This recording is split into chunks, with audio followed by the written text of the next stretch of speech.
121 Indian citizens have died in that stampede in Uttar Pradesh's Hathras. Think about that number for a second, viewer. 121. It's a huge number.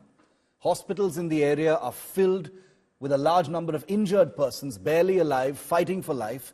So expect that number, 121, to almost definitely go up. But the question I'm asking right now is this. Where is Narayan Sakar Hari, who calls himself Bhole Baba? In India's biggest state, a special investigation team has been ordered, viewer. Organizers of the religious satsang in Hathras have been booked. Officials have been show-caused or suspended. But this Godman is nowhere to be found. Amazingly, he isn't even named in the police FIR. And even so, he has just disappeared. One would have thought that a so-called Godman who has just presided over a satsang where over 120 of his devotees, mostly women and children, have died painful blunt force injury deaths in that stampede, one would have thought that he would stick around. He would have some shame to stick around, to make himself available, to present himself to the authorities, to promise help, to mobilize support and resources for the wretched, miserable, grieving families. The bodies are being piled into trucks, into vans like goats, like garbage, and being taken away. But this shameless so-called Godman is nowhere to be found. He has just vaporized. And he's being allowed to disappear because he clearly is a very powerful man. The question is, what is the price of making this man also answer some tough questions? Is it 120 bodies? Will he be summoned? Will he be named in an FIR if the death toll crosses 150? What is that number I want to ask today? What is the price of human life? Bhole Baba is only the latest example of so-called Godmen. In my view, they're all quacks, being allowed to risk the lives of their poor, underprivileged, desperate, disenfranchised devotees who see their faith in smooth-tongued sermon givers like this guy as perhaps a way out of a miserable, wretched life. I'm nobody to comment on faith. Just because I have no faith doesn't give me the right to comment on others. But this is not an issue of faith or spirituality. This is a cold, hard issue of crime and punishment, of law and order, of privilege to run away and leave behind 120 dead bodies. Imagine if the tragedy that befell Hathras had struck the affluent, the privileged, those shielded by wealth and influence. Would Bhole Baba be allowed the luxury of disappearance? Let's just imagine that for a moment. Beyond the pathetic politics of selective outrage by a class that doesn't bat an eyelid for Hooch tragedy victims in Tamil Nadu, but dances over the corpses of the Hathras dead, would headlines scream louder? Voices of outrage echo from every corner of the nation if the victims in Hathras were actually rich people and the location was not Hathras but one of our metropolitan cities? Would the corridors of power tremble with urgency, demands for justice reverberating through every institution? Would the wheels of justice turn swiftly, determined not to let the powerful evade accountability? These are rhetorical questions. They're making me laugh, and I'm sure they're making you laugh, because the obvious answer to each one of these questions is yes. And the only reason that many of these questions don't have answers right now is because every one of the 121 people who died in Hathras is poor, is wretched, is miserable. In this case, an obscure Godman who has obviously been allowed to get fat on the fuel of the wretchedly poor, so much so that his runaway act isn't even raising eyebrows in the background of the 121 dead bodies that he's left behind, many of them in this huge crowd that he was not authorized to have. What if 121 satsangis had died in a stampede in a posh South Delhi colony? Believe me, big religious satsangs happen in all of India's big cities. They most certainly happen in leafy green avenues in India's national capital. But there, of course, the profile of devotees means that the administration, the official machinery, and indeed even the Godmen cannot risk life and limb of their audience. Because if rich people die in large numbers, the system is not equipped for a response. It will simply not know what to do. Imagine if a whole bunch of rich Delhiites die in a stampede in a South Delhi satsang. It will never happen. It will never ever happen because the system ensures that such things can only happen to poor people. As in Kalakurchi in Tamil Nadu and Hathras, when so many people die, it will always be India's poor. And that brings me to the figure I promised I would end this piece with. What is the price of human life among India's poor?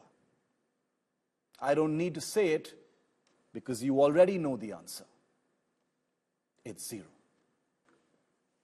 Just wanted to summarize the glaring lapses that took place that led to this terrible, terrible tragedy in which 121 people and counting have died. Number one, approval for 80,000 people to gather, but 2.5 lakh people finally turned up. Please tell me why Bhole Baba, who claims to be some kind of spiritual guru, why did he not stop the satsang? Why did his team not stop the satsang and say, we cannot hold this satsang because we are only authorized for so many people? Did they not have the brains to do that and not risk the lives of their devotees? Number two, exit and entry points were inadequately marked or not marked at all. Why would they need clear markings? Because these are, useless, expendable, poor people, right? Why have signage that could finally save their lives? Number three, lakhs of people, 2.5 lakhs of people were crammed into a space that was authorized for 80,000 people. You can imagine what that turned into. Number four, no emergency route had been established. Please, for a moment, viewer, think of how many people 2.5 lakhs is. 2.5 lakhs is 250,000 people. Number five, infrastructure and safety failures were obvious. Everyone can guess that happened. There were insufficient or non-existent medical teams on site for 2.5 lakh people. There was no medical facility. The required number of ambulances, which was at least 5 for the authorized 80,000 people, were not provided. They were not even there for the approved number of people there.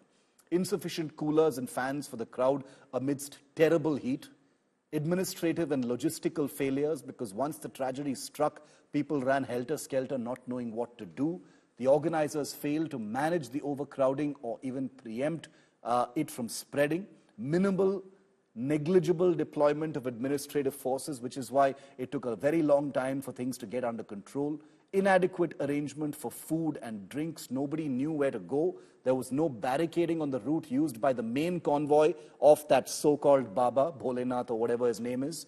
Ground needed leveling. It was not done. That obviously aggravated the fact that this stampede took place. There was no help by organizers during the stampede, which basically meant that this Bhole Baba and his team allowed people to die by omission and commission.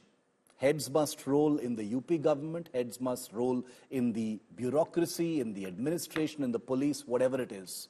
But don't forget that Bhole Baba, who claims to be a spiritual guru, looking at all these people, it is impossible that he couldn't have known that he was addressing a crowd of people more than 3 times the authorized number.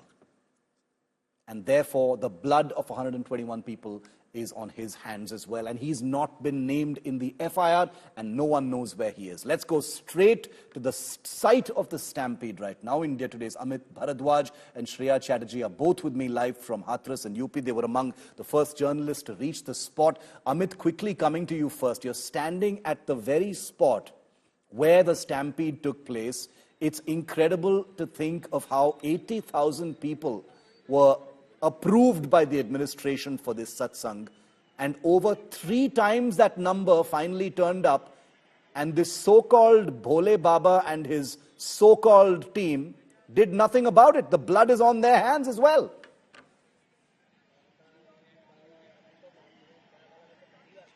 Right, Shiv. You and I have been to a lot of political congregations for that matter and understand the kind of capacity that is usually built at a crowd, any place where such gatherings are to happen. Why I'm saying that, I'll just request Mridul to pan the camera to let our viewers decide. This is the space which was, prepared, quote unquote, to hold 80,000 people on the papers, and this is the authorities, the administration who had given clearance to this particular spot for gathering of 80,000 people. Now just look at the map of the entire venue where the stampede happened. Even with just 80,000 people, this was a place inviting all sorts of disaster to unfold. And it was just God's grace that it was not raining the way it is today. Otherwise, the situation that unfolded yesterday would have been even worse. There's no preparation for the crowd exit. There's only one gate that you can see here. And this place does not look like something that was even prepared to hold 80,000 people, let alone the much increased number of 2.5 lakh as being reported by the administration in the internal letter that has been shot out to the government. Now, when Mridul will pan the camera, what happened was when this crowd was moving towards the highway, yes, this is the upwards terrain where they started to slip. And I'll request Mridul to just come little bit forward. I want to bring this particular visual shift to our viewers. Yes. These are 3 slippers still lying out here at the spot where stampede happened. This blue slipper looks like possibly of a 1-year-old or 2-year-old. I don't think anything older than that.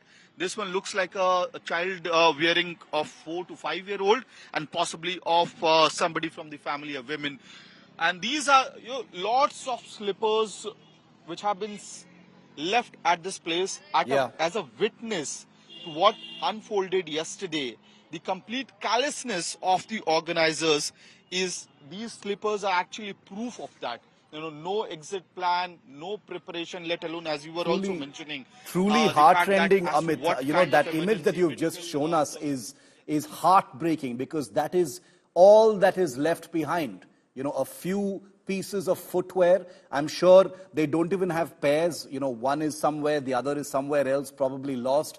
And the owners of those footwear have either already been cremated or they are in a morgue somewhere. But the man who was overseeing this satsang, Bhole Baba, is nowhere to be found. And I want to bring Shreya in on that. Shreya, I know I'm joined by millions of people watching who are wondering, A, how come Bhole Baba is not named in the FIR?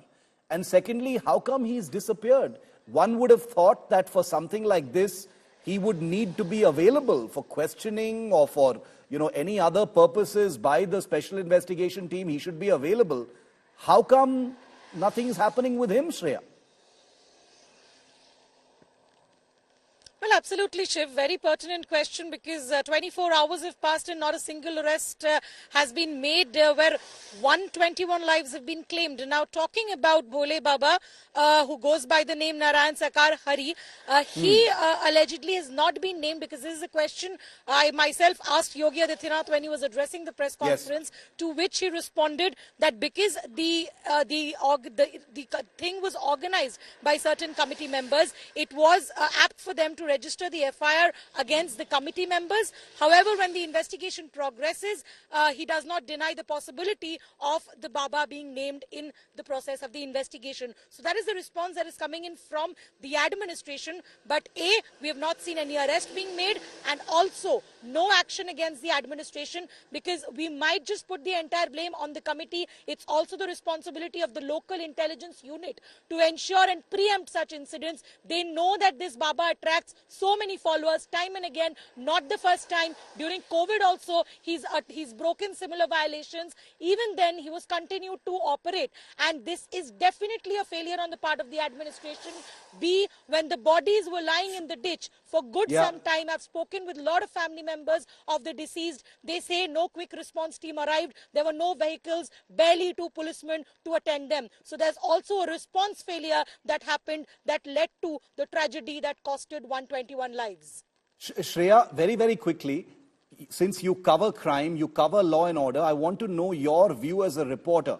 By not naming him in the FIR right off the bat, isn't that immediately a red flag? By not naming Bhole Baba, isn't that an immediate indication of gentle treatment?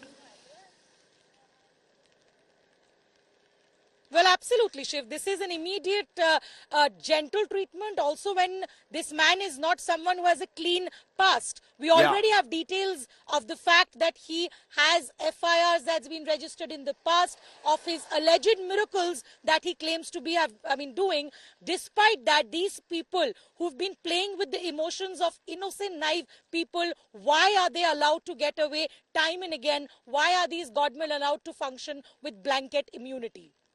Amit and Shreya, thanks very much for getting us those, uncensored inputs. And I want to say uncensored because the people we are dealing with here are very, very powerful and influential people. They've got lakhs of devotees, many of whom have just been crushed to death because of the negligence of local administration, the government, the police, and this Bhole Baba's entire organization itself. And obviously, because this concerns a so-called self-appointed Godman, politics has obviously broken out. Because remember, across India, viewer, Godmen, and I hate calling them Godmen because it is such a, it is such an inaccurate phrase for those who have faith especially. But politics has clearly broken out already amidst this deadly tragedy. We always see it. Images of Samajwadi Party chief and former chief minister of UP, Akhilesh Yadav, attending Bhole Baba's satsang are now viral on social media. He visited this Baba's gathering not very long ago in 2023. He put out tweets in full praise of Bhole Baba. Not saying that says anything, but these linkages are there to see. The nexus between politicians and Godmen is always there to see. While speaking on this issue, Akhilesh blamed the UP government for the tragedy. And let's be sure about one thing. The onus for what happened in Hathras is on the Yogi government. They need to answer. Heads need to roll in the administration. The politics can continue, but they cannot be ignored. On the other hand, Chief Minister Yogi pointed to Akhilesh Yadav's direct connection with the Baba and questioned his stance on the tragedy. Remember, Akhilesh hasn't said very much. He's been quite tight-lipped, quite circumspect about the tragedy. While ordering a judicial inquiry into the matter, Yogi Adityanath stated that the government will get to the bottom of the matter and will reveal whether the incident was an accident or a conspiracy. देखिए, कुछ लोगों की एक प्रवृत्ति होती है कि इस प्रकार के दुखद और दर्दनाक घटनाओं में भी वे राजनीति ढूंढते हैं। और ऐसे लोगों की ये फितरत है कि चोरी भी और सीना चोरी भी। यह हर व्यक्ति जानता है कि सज्जन के फोटो किसके साथ में है, उनके राजनीतिक संबंध किनके साथ जुड़े हुए हैं। तो स्वाभाविक रूप से आप लोगों ने इस बात को देखा होगा कि पिछले दिनों रैलियों के दौरान इस प्रकार की भगदड़ कहां मस्ती थी और कौन इसके पीछे थे। और मुझे लगता है उसकी तह में जाना आवश्यक है। जो लोग निर्दोष लोगों के जीवन के साथ खिलवाड़ करते हैं और उनकी जवाबदेही भी इसके साथ तय होगी। जो हादसा हुआ है, पूरी सरकार की लापरवाही है, प्रशासन की लापरवाही है।